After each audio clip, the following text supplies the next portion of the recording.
नमस्कार साथियों, आप सभी का बहुत बहुत स्वागत है आपके अपने YouTube channel SP study point पर। मैं सोनू आप सभी का बहुत बहुत स्वागत करता हूं। आज की ये class BA BSc BCom 6 semester के छात्र छात्राओं के लिए है, जिसमें दोस्तों आज मैं को करिकुलर कोर्स के ऑब्जेक्टिव प्रकार के प्रश्नों पर चर्चा करूंगा। जैसा कि जिस प्रकार से आप लोगों ने हर सेमेस्टर में एक को करिकुलर कोर्स का पेपर दिया था, ठीक उसी प्रकार से 6 सेमेस्टर में जो आपका को करिकुलर कोर्स है उसका नाम है communication skill and personality development, जिसे हिंदी में कहते हैं संचार कौशल एवं व्यक्तित्व विचार। ये आपका को करिकुलर्स यानी अनिवार्य प्रश्न पत्र है जो कि ऑब्जेक्टिव प्रकार का आयोजित कराया जाएगा, चाहे आपका एग्जाम लिखित हो या फिर ऑब्जेक्टिव, लेकिन ये आपके ऑब्जेक्टिव प्रकार के ही पूछे जाते हैं, जैसा कि आप सबको पता ही है। तो आज मैं communication skill and personality development का एक नया मॉडल पेपर लेकर के आ गया हूं, जो आप सभी के लिए बहुत ही कारगर सिद्ध होगा आपके आने वाले एग्जाम में। सभी विश्वविद्यालय के लिए है, आप चाहे जिस भी विश्वविद्यालय से बिलोंग करते हो तो ये आपके लिए मोस्ट इंपॉर्टेंट होगा। चलिए दोस्तों, क्लास को स्टार्ट करते हैं। ऑब्जेक्टिव प्रकार के प्रश्नों को आज हम डिस्कस करने वाले हैं और सभी लोग वीडियो को लाइक शेयर कर दीजिएगा। और जो भी हमारे इस चैनल पर नए हैं, आप सबसे पहले ही रिक्वेस्ट कर रहा हूं चैनल को सब्सक्राइब कर लीजिएगा, क्योंकि आपको BSc BA से संबंधित जितने भी जानकारी है आपको यहाँ पर मिलेगी। सभी सब्जेक्ट की क्लास यहाँ पर अवेलेबल है बिल्कुल फ्री में। ओके, तो चलिए स्टार्ट करते हैं पहले प्रश्न के साथ। पहला प्रश्न आपका है कि निम्नलिखित में से कौन एक डिजिटल शिष्टाचार ईमेल से संबंधित नहीं है। आपके ऑप्शन दिए गए हैं। विषय बॉक्स खाली नहीं करना चाहिए। दूसरा है मेल भेजने से पहले उसका पुनर्पाठ करें, वर्तनी अशुद्धि की जांच और एक गैर जरूरी चीज है, या यथोचित भाषा का प्रयोग करना चाहिए। तो पूछा क्या गया है कि इनमें से कौन सा एक डिजिटल शिष्टाचार ईमेल से संबंधित नहीं है। तो यहाँ पर ऑप्शन नंबर सी आपका सही होगा, क्योंकि वर्तनी अशुद्धि की जांच करें। जांच एक गैर जरूरी चीज है। आप सबको पता है कि वर्तनी यानी कि जो आप लिख रहे हैं उसके जांच करने, यानी आप जो मैसेज टाइप कर रहे हैं उसकी जांच करना एक जरूरी चीज है। यहाँ पर लिखा है कि एक गैर जरूरी चीज है, इसीलिए आपका ऑप्शन नंबर सी यहाँ पर सही ऑप्शन हो जाएगा। ओके, चलिए नेक्स्ट क्वेश्चन है कि सोशल मीडिया कभी कभी ले जाती है। सोशल मीडिया जो है वो कभी कभी ले जाती है। आपके ऑप्शन दिए गए हैं डिजिटल मेडिसिया तक या डिजिटल मीडिया तक। यहाँ पर आप देखेंगे तो यहाँ पर स्पेलिंग मिस्टेक है, डिजिटल मीडिया तक, ठीक है। दूसरा है डिजिटल अवसाद तक, डिजिटल खुशी तक, या ए एवं बी दोनों। तो आपको बता दें जो सोशल मीडिया है वो कभी कभी आपको डिजिटल मीडिया तक ले जाती है। ऑप्शन नंबर ए आपका यहाँ पर सही ऑप्शन है, यही करेक्ट आपका उत्तर होगा क्वेश्चन नंबर 2 का। ठीक है, सभी लोग बने रहिएगा लास्ट तक, बहुत सारे मोस्ट इंपॉर्टेंट प्रश्न आज हम सॉल्व करेंगे। तीसरा प्रश्न है, उत्तर भी आप करते रहेंगे। तीसरा प्रश्न है कि निम्नलिखित में से कौन एक व्यक्ति से संबंधित डिजिटल शिष्टाचार नियम है। आपके ऑप्शन दिए गए हैं ऑनलाइन एवं ऑफलाइन व्यवहार मानदंड समान होते हैं। दूसरा ऑप्शन है कि दूसरे व्यक्ति के साथ समय का सम्मान करें। ऑप्शन नंबर सी है दूसरे व्यक्ति के निजता का सम्मान करें, और डी दिया गया उपरोक्त सभी। तो आपको बता दें, आपको बताना था कि व्यक्ति से संबंधित डिजिटल शिष्टाचार का नियम क्या है। तो आप इसमें से करेक्ट आंसर हो जाएगा दूसरे व्यक्ति के निजता का सम्मान करें। यह संबंधित है व्यक्ति से। डिजिटल शिष्टाचार का जो नियम है एक व्यक्ति से किस तरह से संबंधित है, तो दूसरे व्यक्ति के निजता का सम्मान करें। यही वाला ऑप्शन यहाँ पर आपका सही उत्तर है। चौथा प्रश्न है कि निम्नलिखित में से कौन डिजिटल नागरिकता से संबंधित एक राज्य नहीं है। ठीक है, यहाँ पर पूछा गया है कि इनमें से कौन सा डिजिटल नागरिकता से संबंधित एक राज्य नहीं है। ऑप्शन नंबर ए है डिजिटल पहुंच, डिजिटल साक्षरता, डिजिटल सर्वांगीणता, या डिजिटल सुरक्षितता। ठीक है, तो इसका उत्तर हो जाएगा डिजिटल सर्वांगीणता। जो है ये एक राज्य से संबंधित, डिजिटल नागरिकता से संबंधित एक राज्य जो नहीं है वो है डिजिटल सर्वांगीणता। बाकी डिजिटल पहुंच, डिजिटल साक्षरता और डिजिटल सुरक्षा ये सभी डिजिटल नागरिकता से संबंधित हैं। तो उत्तर कौन सा हो जाएगा आपका? ऑप्शन नंबर सी इसमें आपका करेक्ट आंसर हो जाएगा। चलिए नेक्स्ट क्वेश्चन की तरफ। आपका अगला प्रश्न है क्वेश्चन नंबर 6, जिसमें दिया गया है कि कि 16 व्यक्तित्व कारक किस मनोवैज्ञानिक से संबंधित हैं। 16 व्यक्तित्व कारक किस मनोवैज्ञानिक से संबंधित हैं। ऑप्शन यहाँ पर दिया गया है कि रेमंड कैटल या फिर सिगमंड फ्रायड, विलियम्स जोन्स या गार्डन आल्प पोर्ट। तो इनमें सही उत्तर आपके हो जाएंगे option number C, Williams James जो हैं वो 16 व्यक्ति कारक जो हैं वो मनोवैज्ञानिक से संबंधित हैं। ऑप्शन नंबर सी इसमें आपका राइट आंसर होगा। क्वेश्चन नंबर 6 है कि लोग जो मिलनसार, मित्रवत एवं सामाजिक होते हैं उनकी प्रकृति कैसी होती है। जो लोग मिलनसार, मित्रवत होते हैं एवं सामाजिक होते हैं उनकी कैसी प्रकृति होती है। पहला ऑप्शन दिया गया है न्यूरोटिक या मनस्ताप, बहिर्मुखी होते हैं, या साइकोटिक जिसे मनोरोग कहते हैं, या फिर अंतर्मुख होते हैं। तो इनमें से सही उत्तर हो जाएगा कि मनस्ताप। ठीक है, जो लोग मिलनसार, मित्रवत एवं सामाजिक होते हैं उनकी जो प्रकृति होती है वो क्या होती है, न्यूरोटिक, मस्ताप या बहिर्मुखी। ओके, तो ये दोनों ऑप्शन यहाँ पर सही हो सकते हैं, लेकिन फिलहाल मैं जाऊँगा ऑप्शन नंबर बी के साथ। यहाँ पर करेक्ट आंसर होगा बी वाला। 8वां प्रश्न है, निम्नलिखित में से कौन सा एक व्यक्तित्व का निर्धारक नहीं है। व्यक्तित्व का निर्धारक पूछा गया है। आपके ऑप्शन यहाँ पर दिए गए हैं कि जैविकीय कारक, परिवार एवं समूह कारक, आध्यात्मिक कारक या सांस्कृतिक कारक। तो आपको क्या बताना था कि व्यक्तित्व का निर्धारक इनमें से नहीं है। तो जैविकीय कारक जो है ये व्यक्तित्व का निर्धारक नहीं करता है, इसलिए ऑप्शन नंबर ए इसमें सही हो जाएगा। बाकी परिवार एवं समूह कारक, आध्यात्मिक कारक और सांस्कृतिक कारक ये सभी सम्मिलित हैं। ठीक है, चलिए तो ऑप्शन नंबर ए इसमें आपका सही आंसर है। क्वेश्चन नंबर 9 है, व्यक्तित्व शब्द की उत्पत्ति हुई है। आपके ऑप्शन दिए गए हैं लैटिन शब्द पर्सनल से, लैटिन शब्द पर्सोना से, ग्रीक शब्द साइकी से, या फिर ग्रीक शब्द प्रेप्सेंस से। तो क्वेश्चन नंबर 9 का जो करेक्ट उत्तर हो जाएगा वो हो जाएगा ऑप्शन नंबर सी, यानी व्यक्तित्व शब्द की जो उत्पत्ति हुई है वो ग्रीक शब्द साइकी से हुई है, इसलिए ऑप्शन नंबर सी आपका यहाँ पर सही उत्तर होगा। नेक्स्ट क्वेश्चन है क्वेश्चन नंबर 10, जिसमें पूछा गया है कि निम्नलिखित में से कौन संप्रेषण का प्रकार है। संप्रेषण का प्रकार इनमें से पूछा गया है। आपके ऑप्शन है कि याकिक, समूह संप्रेषण, जन प्रेषण या फिर उपरोक्त सभी। तो इनमें से सही उत्तर हो जाएगा आपका ऑप्शन नंबर डी, उपरोक्त सभी। ये सभी एक प्रकार के संप्रेषण के प्रकार हैं। ओके, ऑप्शन नंबर डी इसका सही उत्तर है। क्वेश्चन नंबर 11 नंबर प्रश्न है कि संप्रेषण बाधा को दूर करें। संप्रेषण बाधा को दूर करें। पहला दिया गया है कि भाषा, मैसेज एवं रोम से परिचित रहें, प्राप्तकर्ता के आवश्यकता अनुसार संप्रेषण करें, या संदेश में संगति या फिर संप्रेषण पर नियंत्रण। तो आपको बता दें संप्रेषण बाधा को कैसे दूर कर सकते हैं। तो हम दूर कर सकते हैं भाषा, मैसेज एवं रोम से परिचित होकर के। ऑप्शन नंबर ए इसमें आपका सही उत्तर है। ओके, चलिए नेक्स्ट क्वेश्चन है क्वेश्चन नंबर 12, जिसमें पूछा गया है कि निम्नलिखित में से कौन सा एक सांस्कृतिक संप्रेषण बाधा नहीं है। सांप्रेषिक पूछा क्या गया है कि सांस्कृतिक संप्रेषण बाधा इनमें से नहीं है। पहला दिया गया पहनावा, धर्म, भोजन, क्रोध। चलिए सभी लोग आंसर करेंगे। तो इस क्वेश्चन का जो करेक्ट उत्तर हो जाएगा वो हो जाएगा डी वाला ऑप्शन, क्रोध जो है वो सांस्कृतिक संप्रेषण बाधा नहीं है, इसलिए ऑप्शन नंबर डी इसमें सही उत्तर है। चलिए क्वेश्चन नंबर 13 है, निम्नलिखित में से कौन सा संप्रेषण में आवश्यक नहीं है। संप्रेषण में इनमें से कौन से आवश्यक नहीं है। तो यहाँ पर दिया गया स्पष्टता या सामंजस्य, तालमेल, संपूर्णता या फिर नियंत्रण। तो इनमें से सही उत्तर हो जाएगा अस्पष्टता। अस्पष्टता जो है वह आवश्यक नहीं है संप्रेषण में। ऑप्शन नंबर ए आपका सही उत्तर है। नेक्स्ट क्वेश्चन देखते हैं क्वेश्चन नंबर 14, जिसमें पूछा गया है कि निम्नलिखित में से कौन परिवार की विशेषता नहीं है। पहला ऑप्शन दिया गया है कि पारिभाषिक भूमिका, रहने का साझा स्थान, या फिर वैयक्तिक इतिहास या उत्तरदायित्व की पहचान। तो इनमें आपके उत्तर हो जाएंगे ऑप्शन नंबर बी, रहने का स्थान साझा। निम्नलिखित में से कौन परिवार की विशेषता नहीं है। तो यहाँ पर दिया गया रहने का स्थान साझा जो है ये परिवार की विशेषता नहीं है। बाकी वैश्विक इतिहास, उत्तरदायित्व की पहचान और पारिभाषिक भूमिका ये सभी परिवार की विशेषता से सम्मिलित हैं। ऑप्शन नंबर ए यहाँ पर बी आपका करेक्ट उत्तर होगा। चलिए क्वेश्चन नंबर 15 आपका है कि निम्नलिखित में से कौन सा अंतर्वैयक्तिक संबंध के 6 परम मॉडल का एक चरण नहीं है। पहला ऑप्शन है संपर्क, संलग्नता, मदन या फिर मरम्मत।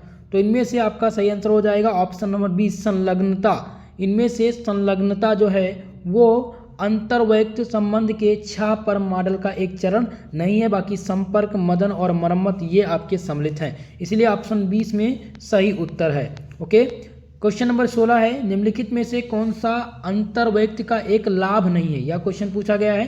पहला ऑप्शन दिया गया अकेलापन कम करना, आत्मगौरता बढ़ाना, आनंद को बढ़ाना या दूसरे व्यक्तियों के प्रति कृतज्ञता चढ़ाना। ठीक है, तो इनमें से सही उत्तर हो जाएगा ऑप्शन नंबर ए। निम्नलिखित में से कौन सा अंतर्वैयक्तिक का एक लाभ नहीं है, तो ये अकेलापन कम करना ये लाभ नहीं है, बाकी आत्मगौरव बढ़ाना, आनंद को बढ़ाना, दूसरे व्यक्तियों के प्रति कृतज्ञता जो है ये सभी अंतर्वैयक्तिक का एक प्रकार का लाभ है। ठीक है, यहाँ पर नहीं पूछा गया था, तो ऑप्शन नंबर ए इसमें सही उत्तर है। ओके, चलिए क्वेश्चन नंबर 17 है, इंडपस ग्रंथि उत्पन्न होती है मुखीय अवस्था में या गुरीय अवस्था में, फालिक अवस्था में या फिर जनेंद्रिय अवस्था में। तो इनमें से सही उत्तर हो जाएगा ऑप्शन नंबर ए, मुखीय अवस्था में। इडिपस ग्रंथि जो उत्पन्न होती है वो मुखीय अवस्था में उपलब्ध होती है। ऑप्शन नंबर ए आपका यहाँ पर करेक्ट उत्तर होगा। चलिए आगे बढ़ें, नेक्स्ट क्वेश्चन है क्वेश्चन नंबर 18, जिसमें है व्यक्तित्व संवर्धन में ABCD है। व्यक्तित्व संवर्धन में ABCD है। पहला ऑप्शन दिया गया है ए, यानी कि अभिवृत्ति, व्यवहार, संचार एवं अनुशासन। ऑप्शन बी है अभिवृत्ति, व्यवहार, आत्मविश्वास, असंगठित या आश्वासन, विश्वास, अक्षमता, अनुशासन, या फिर ऑप्शन डी कह रहा है कि स्वीकृति, विश्वास, चरित्र और अनुशासन। इनमें से सही उत्तर आपका हो जाएगा ऑप्शन नंबर ए, अभिवृत्ति, व्यवहार, संचार, अनुशासन, ये आपका इसमें करेक्ट उत्तर होगा। व्यक्तित्व संवर्धन में ABCD का यही अर्थ है। ठीक है, चलिए क्वेश्चन नंबर 19 है, संचार में सबसे महत्वपूर्ण कौशलों में एक है सक्रिय रूप से सुनना, निष्क्रिय रूप से चुनना, या वस्तुनिष्ठ होकर सुनना, या फिर आर्कमंड होकर सुनना। तो 19 नंबर प्रश्न में जो सही उत्तर हो जाएगा, संचार के सबसे महत्वपूर्ण कौशलों में से जो एक है वो निष्क्रिय रूप से चुनना, आपका यहाँ पर करेक्ट उत्तर होगा ऑप्शन बी। ओके, चलिए अगला प्रश्न देखते हैं क्वेश्चन नंबर 20 वाला प्रश्न कह रहा है कि अशाब्दिक संचार में सम्मिलित है भाषण देना, दूरभाषा में बातचीत, गीत गाना, हाथ मिलाना। तो क्या कह रहा है, अशाब्दिक संचार में सम्मिलित। ठीक है, तो सम्मिलित है गीत गाना। अशाब्दिक संचार में सम्मिलित है वो गीत गाना सम्मिलित है। ऑप्शन नंबर सी आपका यहाँ पर सही उत्तर होगा। नेक्स्ट क्वेश्चन है कि डिजिटल फुटप्रिंट क्या है। डिजिटल फुटप्रिंट क्या है, कंप्यूटर पर ऑप्शन कह रहा है कि कंप्यूटर पर बताया समय, क्या इसको डिजिटल फुटप्रिंट कहते हैं, या फिर प्रत्येक व्यक्ति द्वारा ऑनलाइन कार्य के पश्चात छोड़ के डिजिटल अवशेष, या ऑप्शन सी है विजिटिंग फिंगरप्रिंट का विपरीत, या ऑप्शन डी कह रहा है कि एक वर्ष में व्यक्तिगत रूप से खरीदे जाने वाले इलेक्ट्रॉनिक्स। तो डिजिटल जो फुटप्रिंट है वो है एक वर्ष में व्यक्तिगत रूप से खरीदे जाने वाले इलेक्ट्रॉनिक उपकरणों की मात्रा, इसको कहते हैं digital footprint. Okay, option D इस पे आपका करेक्ट उत्तर होगा। नेक्स्ट क्वेश्चन देखते हैं क्वेश्चन नंबर 22 नंबर प्रश्न है कि अभिवृत्ति का वह संघटक जो समदभाग से संबंधित है यह है एक संवेगात्मक, व्यवहारात्मक, या फिर संज्ञानात्मक, या फिर अनुशासन। तो आपको बता दें क्वेश्चन नंबर 22 का जो इसमें करेक्ट उत्तर होगा वो हो जाएगा ऑप्शन नंबर बी, व्यवहारात्मक आपका यहाँ पर सही आंसर है। अभिवृत्ति का वह संघटक जो समदभाग से संबंधित है यह कहलाता है व्यवहारात्मक। ऑप्शन 20 में आपका राइट आंसर है। क्वेश्चन नंबर 23 है कि निम्नलिखित में से कौन अभिवृत्तिक दृढ़ निर्माण से संबंधित है, प्रत्यक्ष निर्देश, अनुभव, सूचना, या फिर प्रेक्षण। तो अभिवृत्तिकी दृढ़ निर्माण से संबंधित क्या है, तो इनमें से कौन सा उत्तर हो जाएगा, सभी लोग कमेंट करके जल्दी से बताइए। क्वेश्चन नंबर 23 का आप सबको आंसर देना है, आप सभी लोगों के द्वारा कमेंट बॉक्स में कमेंट करके जरूर बताइएगा। चलें आगे बढ़ें, क्वेश्चन नंबर 24 नंबर प्रश्न है कि निम्नलिखित में से कौन सा विचार विश्व और सूचना भंडार से संबंधित अभिवृत्ति का संघटक है। पहला ऑप्शन है संवेगात्मक, व्यवहारात्मक, संज्ञानात्मक, या फिर अनुशासन। तो इनमें से आपके सही उत्तर हो जाएंगे अनुशासन। ऑप्शन नंबर डी आपका करेक्ट उत्तर है। ठीक है, अनुशासन जो है वो विश्व विचार और सूचना भंडार से संबंधित एक प्रकार का अभिवृत्ति का संघटक है। चले आगे बढ़ें, क्वेश्चन नंबर 25 नंबर प्रश्न है अभिवृत्ति का ABC मॉडल क्या है।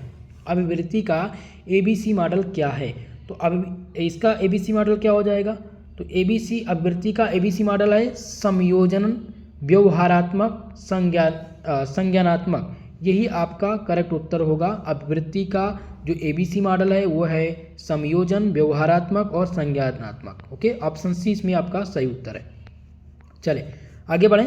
क्वेश्चन नंबर 26 नंबर प्रश्न है कि किसी व्यक्ति, वस्तु, सोच या परिस्थिति को प्रति सकारात्मक या नकारात्मक प्रतिक्रिया करने की जो प्रवृत्ति है वो क्या कहलाती है? उसको क्या हम अभिवृत्ति कहते हैं, व्यक्तित्व कहते हैं, या समीक्षात्मक चिंतन कहते हैं, या फिर मूल्यांकन कहते हैं? तो इनमें से जो करेक्ट उत्तर हो जाएगा आपका वह हो जाएगा ऑप्शन नंबर बी। यहाँ पर व्यक्तित्व आपका सही ऑप्शन होगा। किसी व्यक्ति, वस्तु, सोच या परिस्थिति के जो प्राप्त सकारात्मक या नकारात्मक प्रतिक्रिया करने की जो प्रवृत्ति कहलाती है उसको व्यक्तित्व कहते हैं। किसी व्यक्ति को ही ये सारी चीज़ें कहेंगे। ऑप्शन नंबर बी आपका करेक्ट उत्तर है। क्वेश्चन नंबर 27 में प्रश्न कह रहा है कि लोग के आधार पर संबंध बनाते हैं। लोग किसके आधार पर संबंध बनाते हैं? समानता, आकर्षण, निकटता या उपरोक्त सभी। तो आप कौन सा ऑप्शन टिक करेंगे? ऑप्शन नंबर सी, निकटता। कोई भी हो वो निकटता के आधार पर ही संबंध बनाता है। ऑप्शन सी इसमें आपका करेक्ट उत्तर होगा। चलिए आगे बढ़ें। क्वेश्चन नंबर 28 नंबर प्रश्न है कि मित्रता को 3 प्रमुख प्रकारों में श्रेणीबद्ध कर सकते हैं। निम्न में से कौन एक उन तीनों में नहीं है? मित्रता को 3 प्रमुख प्रकारों में श्रेणीबद्ध कर सकते हैं। निम्नलिखित में से कौन उन तीनों में से नहीं है? पहला दिया गया पारस्परिकता, या फिर विनिमय, या फिर स्वास्पृक्य या सहचार। तो इनमें से उत्तर कौन सा हो जाएगा? 28 नंबर प्रश्न का जो करेक्ट उत्तर हो जाएगा वो हो जाएगा सहचार्य, जो है वो आपका करेक्ट उत्तर होगा। चलिए 29 नंबर प्रश्न है कि एक पदानुक्रम में निम्न स्तर से उच्च स्तर की भेजे गए संदेश को क्या कहते हैं? क्या उसको क्षैतिज प्रेषण कहते हैं, या ऊर्ध्वमुखी संप्रेषण कहते हैं, या अधोमुखी संप्रेषण कहते हैं, या फिर सामाजिक संप्रेषण कहते हैं? तो इनमें से कौन सा उत्तर हो जाएगा? 29 नंबर प्रश्न का जो सही उत्तर होगा वो हो जाएगा ऑप्शन नंबर बी, ऊर्ध्वमुखी संप्रेषण। यह जो है इसको कहते हैं कि एक पदानुक्रम में निम्न स्तर से उच्च स्तर की ओर जो भेजे गए संदेश होते हैं उनको ऊर्ध्वमुखी संप्रेषण के नाम से जानते हैं। इसलिए ऑप्शन नंबर बी यहाँ पर आपका करेक्ट उत्तर होगा। चलिए आगे बढ़ें। वीडियो पसंद आ रही हो प्लीज़ वीडियो को लाइक शेयर करते रहिएगा भाई, और जो हमारे इस चैनल पर नए हैं चैनल को सब्सक्राइब जरूर कर लीजिए। क्वेश्चन नंबर 30 है, निम्नलिखित में से कौन कार्यस्थल घीस का एक प्रकार नहीं है? दूसरे के कम स्तर रखना, शाब्दिक बेइज्जती, आक्रामकता, या फिर अधिक दासारोपण। तो इनमें से क्वेश्चन नंबर 30 का जो सही उत्तर होगा वो ऑप्शन नंबर सी हो जाएगा, आक्रामकता। इनमें से जो आक्रामकता है निम्नलिखित में से कार्यस्थल घीस का एक प्रकार नहीं है, तो आक्रामकता जो है ये एक इसका प्रकार नहीं है। ऑप्शन सी इसमें आपका सही उत्तर है। क्वेश्चन नंबर 31 है कि मैं जीता तुम हारे संबंध में किस द्वंद्व स्टाइल को दर्शाता है? यहाँ पे है प्रतिद्वंद्विता, ऑप्शन बी है परिहार, समझौता, या फिर सहयोग। तो इनमें से सही उत्तर हो जाएगा ऑप्शन नंबर सी, समझौता। मैं जीता तुम हारे में जो द्वंद्व स्टाइल को दर्शाता है वो समझौता होता है। ऑप्शन सी इसमें आपका राइट आंसर होगा। ओके चलिए नेक्स्ट क्वेश्चन है कि अभिवृत्तियों का अर्जित किया जाता है। अभिवृत्तियों का अर्जन, माफ कीजिएगा, अभिवृत्तियों का अर्जन किया जाता है परिवार से, साथियों से, संचार से, या उपरोक्त सभी। तो इनमें से उत्तर कौन सा हो जाएगा? ऑप्शन नंबर ए, परिवार। अभिवृत्तियों का जो अर्जन किया जाता है वो परिवार से किया जाता है, इसीलिए आपका करेक्ट उत्तर हो जाएगा ऑप्शन नंबर ए। ओके चलिए 33वां प्रश्न है कि निम्नलिखित में कौन धनात्मक अभिवृत्ति विकसित करने का एक तरीका नहीं है? तो पहला ऑप्शन यहाँ पर दिया गया है, ऑप्शन नंबर ए कह रहा है कि हम अपने अभिवृत्तियों के प्रभारी होते हैं, या अच्छे विचार का एक बढ़िया पुस्तकालय का संगठन करना, सोशल मीडिया का पूर्ण बहिष्कार करना, या ऐसे शब्दों का प्रयोग करें जो ज़्यादा धनात्मक हो। ठीक है, तो इनमें से सही उत्तर हो जाएगा 33 नंबर क्वेश्चन का option number C, social media का पूर्ण बहिष्कार करना। इसमें से पूछा गया था धनात्मक अभिवृत्ति विकसित करने का तरीका नहीं है, तो सोशल मीडिया का अगर आप पूर्ण बहिष्कार करेंगे तो यह तरीका जो है वो धनात्मक अभिवृत्ति विकसित करने का एक प्रकार का तरीका नहीं है। ठीक है, ऑप्शन नंबर सी आपका करेक्ट उत्तर होगा। चलिए नेक्स्ट क्वेश्चन है क्वेश्चन नंबर 34, जिसमें पूछा गया है कि संप्रेषण प्रकार के आधार पर निम्नलिखित को छोड़कर इसका वर्गीकरण इस प्रकार से होता है। पहला है वाचिक, जन संप्रेषण, या औधिक, या फिर बॉडी लैंग्वेज, या शारीरिक हाव भाव। तो इसमें से सही उत्तर हो जाएगा 34 नंबर प्रश्न का बॉडी लैंग्वेज यानी शारीरिक हाव भाव, यही सही उत्तर है। संप्रेषण के प्रकार के आधार पर हम बॉडी लैंग्वेज को छोड़कर इनका वर्गीकरण करते हैं, यानी बॉडी लैंग्वेज और शारीरिक हाव भाव को। ठीक है, ऑप्शन नंबर डी इसमें आपका सही उत्तर है। क्वेश्चन नंबर 35 है कि आवधिक संप्रेषण में 3 भिन्न प्रकार के एक को छोड़कर सभी हैं। आवधिक संप्रेषण 3 भिन्न प्रकार हैं, इस एक प्रकार को छोड़कर और सभी क्या हैं? गतिकी या फिर सन्निकटता, पराभाषा या शारीरिक हाव भाव। तो इनमें से कौन सा उत्तर हो जाएगा? 35 नंबर क्वेश्चन का जो करेक्ट उत्तर हो जाएगा ऑप्शन नंबर डी, शारीरिक हाव भाव आपका सही उत्तर होगा। ठीक है, चलिए अगला प्रश्न है क्वेश्चन नंबर 36 कि शारीरिक भाषा के कुछ प्रकार इस एक को छोड़कर सभी संलग्न करता है। इसमें से एक क्वेश्चन है कि शारीरिक भाषा के जो कुछ प्रकार हैं, केवल इनमें से 4 ऑप्शन में से एक को छोड़कर सभी को संलग्न कौन करता है? पहला है आसन अभिव्यक्ति, आसन मुद्रा, हाव भाव या फिर सन्निकटता। तो इनमें से सही उत्तर हो जाएगा सन्निकटता आपका करेक्ट उत्तर हो जाएगा। शारीरिक प्रकार का यही एक प्रकार है जो सभी को संलग्न करता है। ठीक है, चलिए क्वेश्चन नंबर 38 नंबर प्रश्न है कि लक्षण निर्धारण यानी कि SMART कहते हैं इसमें, इसका आपका लक्ष्य क्या होना चाहिए? लक्षण निर्धारण में आपका क्या लक्ष्य होना चाहिए? संबद्धता या फिर कठोर, बिना समय सीमा के या दूसरों पर निर्भर। तो इनमें से सही उत्तर हो जाएगा दूसरों पर निर्भर होना।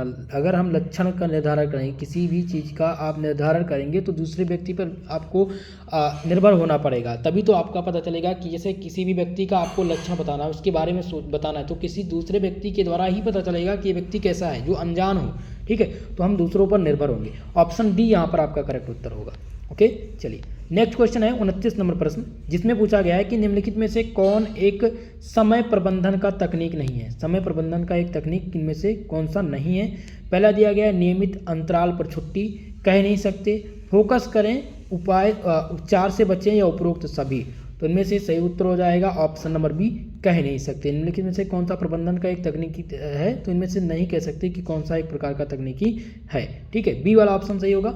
और अगला प्रश्न है क्वेश्चन नंबर 40, जिसमें पूछा गया है समय प्रबंधन को योजना एवं क्रियान्वयन की एक प्रक्रिया है।